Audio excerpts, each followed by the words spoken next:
ही कालची पिढी बेरोजगार खासदार, ज्याचा मी एक बाप होतो, माझ्या अगोदर 2 बाप होते, विलासराव एकदा बाप होते, माझा आता अजून कोण होतं, आता शरद पवार आणि उद्धव ठाकरे बाप झालेत. किती बाप झाले मला माहित नाही, किती बाप झाले मला माहित नाही.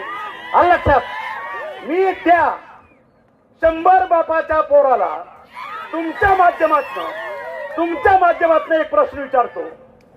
ज्या तानाजी सावंतनं तुझं तिकीट तिथं खमके म्हणून उभा राहिला, त्या उद्धव ठाकरेला पक्षाला 10 कोटीचा निधी दिला, टेकनं तुझं तिकीट आणलं, तुझ्यावरती 1 कोटी रुपयाचा खर्च केला, तुला निवडून आणलं, तुला बापाची माया दिली, आणि बापाची माया दिल्यानंतर लगेच बाप बदलला.